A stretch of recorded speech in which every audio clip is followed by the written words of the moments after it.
महाराष्ट्र में रामगिरी महाराज और बीजेपी नेता नितेश राणे के खिलाफ एक्शन की मांग का मामला अब तूल पकड़ता जा रहा है। असदुद्दीन ओवैसी की पार्टी AIMIM ने सोमवार 23 सितंबर को छत्रपति संभाजीनगर से लेकर मुंबई तक शक्ति प्रदर्शन करते हुए राष्ट्रीय ध्वज के साथ संविधान रैली निकाली। इस दौरान इम्तियाज जलील ने क्या कहा, सुनिए।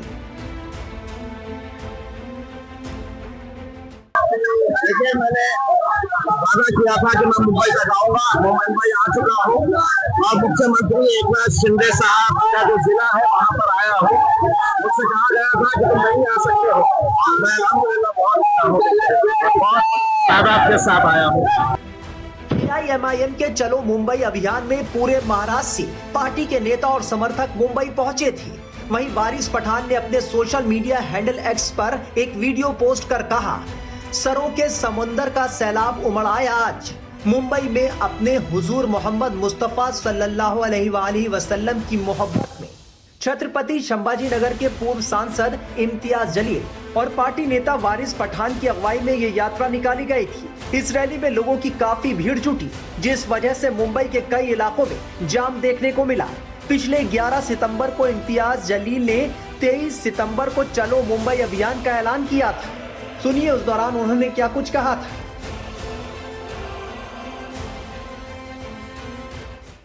देखिए साहब, सरकार जानती है महाराष्ट्र के अंदर जो हरकतें हो रही है वो सरकार द्वारा ही चलाई जा रही है। पुलिस का कैसे इस्तेमाल किया जा रहा है, बहुत दुर्भाग्य के साथ ये कहना पड़ रहा है। आज महाराष्ट्र में जो जाति, धर्म और मजहब की दीवारें खड़ी की जा रही है, जो दंगा भड़काने की कोशिशें की जा रही है, जो स्टेज के ऊपर खुले आम मुसलमानों को गालियां दे रहे हैं, ये धमकी दे रहे हैं कि हम मस्जिदों में घुस कर मारेंगे, तो क्या ये के क्रिमिनल एक्ट नहीं है? क्या इसके ऊपर कार्रवाई नहीं होनी चाहिए? नहीं हो रही है। इस वजह से हमने ये फैसला किया कि हम मुंबई तक जाएंगे और महाराष्ट्र की सरकार, विशेषकर मुख्यमंत्री एकनाथ शिंदे साहब, जिन्होंने उस रामगिरी का समर्थन करते हुए ये कहा था की तुझ्या केशालाही आम्ही हात लावू देणार नाही, म्हणजे इसका मतलब ये है कि जो मानसिकता इस रामगिरी की है वही मानसिकता लेके महाराष्ट्र के मुख्यमंत्री अगर काम कर रहे हैं तो हम उन्हें यह एहसास दिलाने के लिए जा रहे थे कि ये देश चलेगा तो कायदे के हिसाब से, ये राज्य चलेगा तो कानून के हिसाब से चलेगा। यहाँ पर आप संविधान के हिसाब से कार्य करिएगा, उसमें इस तरीके से किसी एक जाति, एक धर्म के हिसाब से काम मत करिएगा। साथ ही साथ हम पुलिस के वरिष्ठ अधिकारियों को भी ये बताने के लिए जा रहे हैं, महाराष्ट्र का इतिहास रहा है, एक से एक फाइनेस्ट ऑफिसर्स हमने पुलिस ऑफिसर्स महाराष्ट्र के अंदर देखे हैं। क्या वजह है कि 60 FIRs रजिस्टर होने के बावजूद भी कोई पुलिस वाला काम करने के लिए तैयार नहीं है, एक्शन लेने के लिए तैयार नहीं है। इसलिए नहीं लेने के लिए तैयार है कि इनके माई बाप जो है, जो मुख्यमंत्री है, वो आके कहे हैं कि नहीं, इसको कुछ करना नहीं है, इसके बाल को भी धक्का लगना नहीं चाहिए। जब उन्होंने कह दिया है तो उनके नीचे के जो प्यादे हैं वो स्टेज के ऊपर खड़े रह के मुसलमानों को हर रोज गालियां दे रहे हैं। तो हम सिर्फ अकेले मुसलमान जा रहे हैं ऐसा नहीं है। मैं आपको ये बताऊं कि हमारे हिंदू समाज के एक हमारे भाई और बहन ने, उन्होंने 100 गाड़ियां इसके अंदर शामिल कराए हैं, अपने पैसों से उन्होंने 100 गाड़ियां इसके अंदर शामिल करवाए हैं। और सिर्फ उन्होंने ये कहकर करवाए हैं कि महाराष्ट्र के अंदर जो चल रहा है वो कायदे, कानून, संविधान के हिसाब से नहीं चल रहा है। आपने जो पहल की है, हम आपके साथ सर कहाँ से वाले हैं, तो मौलाना आजहरी के बारे में भी कुछ बात करने वाले हैं या उनको लीगल एड प्रोवाइड कराने वाले हैं? देखिए, हमने कुछ मुद्दे रखे हुए हैं। उन मुद्दों के अंदर हम ये चाहते हैं कि देश के अंदर कुछ ऐसा कानून बने कि जहां पर कोई भी किसी भी जात, धर्म या उस धर्म के जो महापुरुष है उनके बारे में कोई भी किसी तरह की बयानबाजी नहीं होनी चाहिए, और अगर होती है तो सख्त कानून इसके ऊपर होना चाहिए। दूसरी हमने मांग की है कि ये जो राणे टाइप के पिलवा छोड़े गए हैं, इनके ऊपर कार्रवाई करेंगे या नहीं करेंगे? आप ये समझ रहे हैं कि सिर्फ जबान उसके मुंह में है और हम गूंगे, मुक्के और बहरे हैं, हम कुछ बोल नहीं सकते हैं करके? बोलना हमें भी आता है, लेकिन हमारी संस्कृति, हमारी तहजीब और हमारा मजहब इसकी इजाजत नहीं देता है कि हम किसी दूसरे मजहब के बारे में, दूसरे धर्म के बारे में हम इस तरह की बयानबाजी करें। तीसरा हमने ये कहा है, जो है उन्होंने सिर्फ एक शेर पढ़ा था, उस शेर के अंदर किसी जात का जिक्र नहीं था, किसी धर्म का जिक्र नहीं था, किसी इंसान के बारे में नहीं कहा गया था। उस शेर की बुनियाद के ऊपर 1 साल से ज्यादा का वक्त हो गया है, वो जेल में है।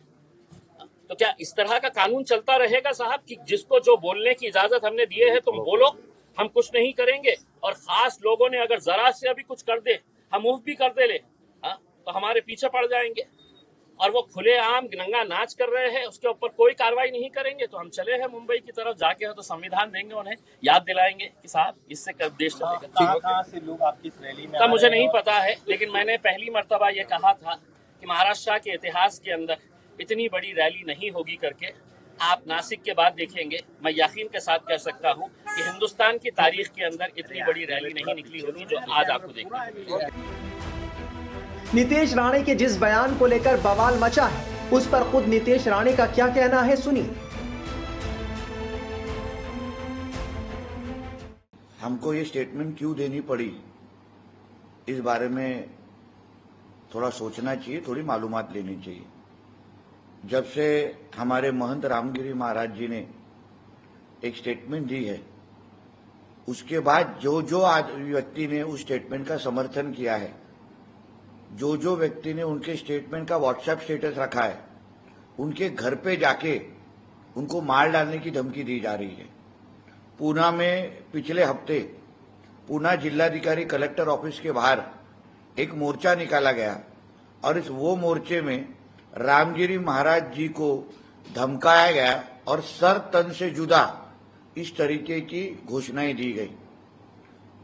तो मतलब हमारे महाराष्ट्र का हिंदू समाज जो रामगिरी महाराज को समर्थन करेगा, उसको आप मार डालोगे क्या, उसका सर तन से जुदा करोगे क्या? डॉक्टर बाबा साहब अम्बेडकर जी के संविधान के माध्यम से जो कुछ सजा अभी एफआईआर रामगिरी महाराज जी के ऊपर भी हुई है, जो सजा उनको एफआईआर के माध्यम से होगी, वो केस इन्वेस्टिगेशन होगा, स्टेटमेंट देखा जाएगा, उसके बाद होगा ना। मगर ये मार डालने की जो कि धमकियां दी जा रही है हिंदू समाज के अलग अलग लोगों को, हमारे देश में, हमारे महाराष्ट्र में शरिया कायदा अभी तक लाया गया नहीं है। तो इसलिए अगर आप हमको सर तन से जुदा की घोषणाएं देंगे, तो हम किसी पार्टी के आमदार होने के पहले, किसी पार्टी के कार्यकर्ता होने के पहले, हम भी एक हिंदू है, और हम भी उसी तरीके का एक्शन टू रिएक्शन देंगे।